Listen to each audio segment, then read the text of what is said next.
D Ashok Kumar, ఎంఏఎస్టీ, Osmania university.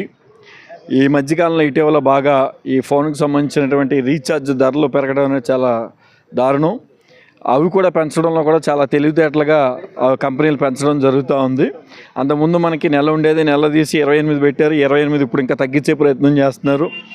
అలాగే ఒకసారి మనం సిమ్ కొన్న తర్వాత సంవత్సరం పాటు, జీవితకాలం పాటు దాని మీద మనకు పూర్తి సంపూర్ణ హక్కులు ఉంటాయి.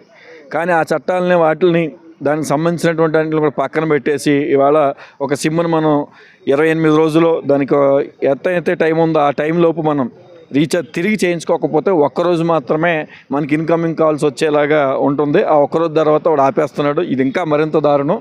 అంటే మన వినియోగదారులని వాడు ఎన్ని రకాలుగా ఆడుకోవాలో అన్ని రకాలుగా ఆడుకుంటున్నాడు. ఈవేళ ఫోన్ కానీ నెట్ కానీ మనందరికీ తెలుసు ఒక నిత్యావసర వస్తువుగా మారిపోయిన సందర్భంలో, ప్రజలందరికీ అవసరమైన సందర్భంలో ఇవాళ వీటి మీద రేట్లు పెంచడం, వీటిపైన అజమాయిషీ చేయటం, మన మీద కూడా అంటే మనం వాడేటువంటి ఈ దీని మీద పెత్తనం చేస్తూ ఉంది. జియో అవుతుంది, ఐడియా అవుతుంది, ఎయిర్టెల్ అవుతుంది, అన్నీ అవుతున్నాయి. అన్నింటిలో ఒకటే కాదు, వీళ్ళతో పాటు వాళ్ళు కూడా ఎవరు మళ్ళీ డిటిహెచ్ సంబంధించిన వాళ్ళు. అవునవును, అందరూ వస్తూ ఉన్నారు. ఇంకో ప్రధానమైన అంశం ఏంటంటే, కానీ బిఎస్ఎన్ఎల్ ప్రభుత్వ రంగ సంస్థ తక్కువ, దీన్ని ప్రోత్సహిద్దామని చెప్పి మనం వాడటం మొదలెడితే మన జీవితం అంతరించిపోతుంది. నెట్ పని చేయదు, సిగ్నల్స్ పని చేయవు, ఏం పని చేయవు. ఈ కేంద్ర ప్రభుత్వం కూడా ప్రత్యక్ష దోపిడీ.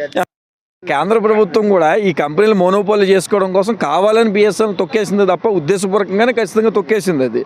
అందుకని వాళ్ళు బిఎస్ఎన్ఎల్ ఆ స్థితికి వెళ్ళిపోయింది. నిజంగా కేంద్ర ప్రభుత్వం తలుచుకుంటే బిఎస్ఎన్ఎల్ మంచి అవకాశాలు ఉండేవి, ప్రజలకు అందుబాటులో ఉండేది.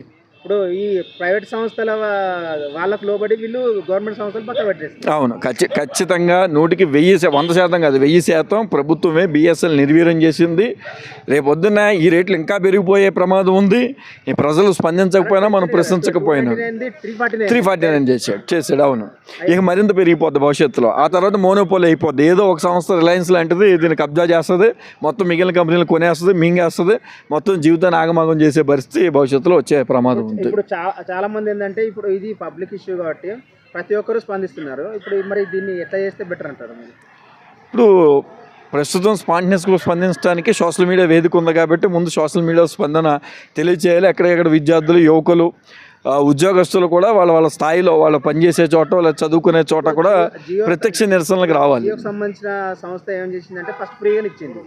ఇవాళ మనం ఫ్రీగా ఇవ్వని అడగలేదు, వాడు ఫ్రీగా ఇచ్చిండు. ఫ్రీగా ఇచ్చినోడు మళ్ళీ సరే అని మళ్ళీ ఛార్జీలు పెట్టిండు, చిన్న మొత్తంలో పెట్టిండు. అవును, ఫస్ట్ మళ్ళీ తర్వాత ఇప్పుడు డైరెక్ట్ పెద్ద అమౌంట్ అంటే 349 పైనే ఉన్నాయి. అన్ని చిన్న అమౌంట్ అయితే ఒక్కటి కూడా లేదు.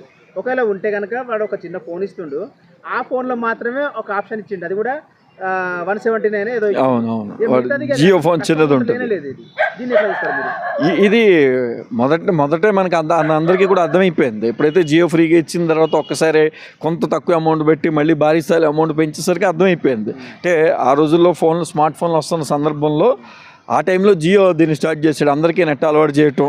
ఇదంతా ఈ రిలయన్స్ కంపెనీ, కేంద్ర ప్రభుత్వం అందరూ కలిపి అనుకున్నదే తప్ప ఇదేదో స్పాంటేనియస్గా వీళ్ళు పెంచాలని పెంచింది కాదు. దీని వెనక పెద్ద కుట్ర ఉద్దేశం ఉంది.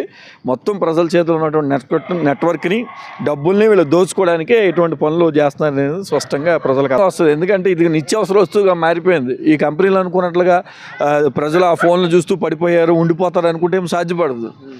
ఆ రీఛార్జ్, ఈ దోపిడీలు అన్నింటికి వ్యతిరేకంగా సోషల్ మీడియా స్పందిస్తుంది. సోషల్ మీడియా వేదికగా ప్రజలు చైతన్యం అవుతారు. తిరిగి మళ్ళీ ఇది కూడా ఒక ఉద్యమ రూపంలో ఖచ్చితంగా వచ్చే అవకాశం ఉంది, లేదని కూడా లేదు. పబ్లిక్ ఏమంటుందంటే ఇది కూడా ఒక ఉద్యమంలాగా చేస్తేనే వీళ్ళు ఖచ్చితంగా జ్ఞానం వస్తుందా అన్నట్టుగా అంటున్నారు. ఖచ్చితంగా గతంలోనే అనేక ఉద్యమాలు పెద్ద పెద్ద కంపెనీలను తల వంచాయి. ఈ రోజు కోసం చేసింది కదా ఉద్యమాలు, అట్లనే ఇది కూడా అట్లా అయితేనే వీళ్ళు చెప్పినట్టు. అవును, ఖచ్చితంగా ఒక తెలంగాణ ఉద్యమం కావచ్చు, రైతు ఉద్యమాలు కావచ్చు, దేశంలో జరిగిన సొంత ఉద్యమం కావచ్చు, ఆ రూపంలో ఖచ్చితంగా భవిష్యత్తులో వస్తుంది. కాకపోతే అది ప్రత్యక్ష ఆందోళనకు వస్తుందా, సోషల్ మీడియా వేదికగా వస్తుందా, ఇంకో రూపంలో వస్తుందా, లేకపోతే ఇప్పుడు ఉన్నటువంటి జంజీతాన్ని అందిపుచ్చుకొని మరో రూపంలో తెలియజేస్తుంది అనేది మనం చూడాలి.